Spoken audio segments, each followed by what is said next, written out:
Greetings. இன்னைக்கு நம்ம ரோமர் 6வது அதிகாரம் 17வது வசனத்தை பார்க்கலாம் நம்மளுடைய தியானத்திற்கு. இந்த இடத்துல வந்து தேவனுக்கு ஸ்தோத்திரம் அப்படின்னு சொல்கிறாரு. கர்த்தருக்கு நன்றி அப்படின்னு பவுல் சொல்கிறான். ஸோ அது எதுக்காக கர்த்தருக்கு நன்றி அப்படின்னு பவுல் சொல்கிறான்னு பார்த்தீங்கன்னா, முன்னே நீங்கள் பாவத்திற்கு அடிமைகளாக இருந்தீர்கள், ஆனால் இப்பொழுது நம்ம பாவ சுபாவத்திற்கு அடிமைகளாக இருந்தோம், இப்பொழுது நாம் அதிலிருந்து விடுபட்டிருக்கிறோம். கிறிஸ்துவோடு கூட மரித்து கிறிஸ்துவோடு கூட உயிர்த்தெழ செய்யப்பட்டிருக்கிறோம். அவருடைய உயிர்த்தெழுதலின் சாயல் நம்மிடம் இருக்கிறது. புதிய மனுஷன் கொடுக்கப்பட்டிருக்கிறான். தேவனுக்கு நன்றி அப்படின்றார்.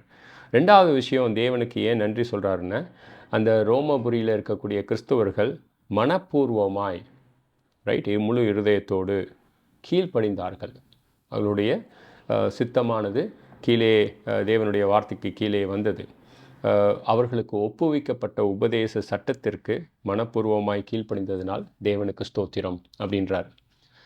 ஸோ இது ரெண்டு விஷயத்துக்காக கர்த்தருக்கு நன்றி சொல்கிறார். ஒரு மனுஷன் அப்படின்றது வந்து இஸ் மேடப் ஆஃப் 3 திங்ஸ் அப்படிம்பாங்க: மைண்ட், வில், இமோஷன். அவனுடைய சிந்தனை, அவனுடைய சித்தம், அவனுடைய உணர்வுகள் அல்லது இருதயம் கூட சொல்லலாம். ஸோ இந்த இடத்துல வந்து சுவிசேஷம் முழு மனிதனை பாதிக்கிறது. அவனுடைய சிந்தனை, உபதேச சட்டம், சிந்திக்கக்கூடிய ஒரு விஷயம் சுவிசேஷம், தேவனுடைய கோட்பாடு. முழு மனதோடு அவர்கள் கீழ்ப்படிந்தார்கள். அதாவது சுவிசேஷம் ஒரு முழு மனுஷனை பாதித்தது. அதுக்காக கர்த்தருக்கு நன்றி. ஏதாவது ஒரு விஷயம் என்னுடைய அம்சத்தில் ஒன்று விட்டு போச்சுன்னு வச்சிங்களேன், அந்த விஷயம் எனக்கு முழு பரிபூர்ணமாக இருக்காது. ஆனால் சுவிசேஷம் வந்து என்னுடைய இருதயத்தை பாதிக்குது, என்னுடைய சிந்தையை பாதிக்குது, என்னுடைய செயல்களை பாதிக்குது. அப்படி இருக்கக்கூடிய சுவிசேஷம் ரொம்ப பவர்ஃபுல். ஸோ இருந்த போதிலும் ரோமபுரியில் வந்து சுவிசேஷத்தை ஒரு சில பேர் தப்பாக புரிஞ்சுக்கிட்டதுனால ரோமர் 6:1 கேட்டாங்க, நாம் கிருபை பெருகும்படி பாவத்திலே நிலை நிற்கலாமா? இல்லையே. சுவிசேஷம் என்னை முழுசாக பாதிக்கும் பொழுது அந்த பாவத்தில் நான் நிலை நிற்க முடியாது. ரோமர் 6:15 வந்து அவங்க கேட்டாங்க, நாம் நியாய பிரமாணத்துக்கு கீழே இல்லை, கிருபைக்கு கீழாக இருக்கிறதுனால் பாவத்திலே நிலை நிற்கலாமா? இல்லையே.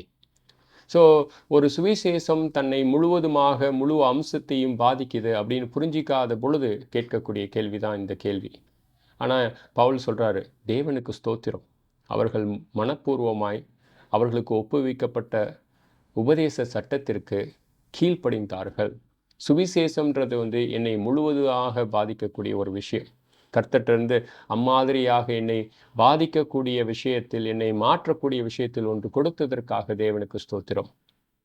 இதை குறித்து நீங்கள் சிந்திச்சு பாருங்கள். நீங்கள் எந்த அளவுக்கு என்னை கர்த்தருடைய வார்த்தை பாதிக்குது அப்படின்னு. என்னை முழுவதுமாக பரிபூர்ணம் செய்யக்கூடிய ஒரு விஷயம்தான் சுவிசேஷம். God bless you. Thank you so much.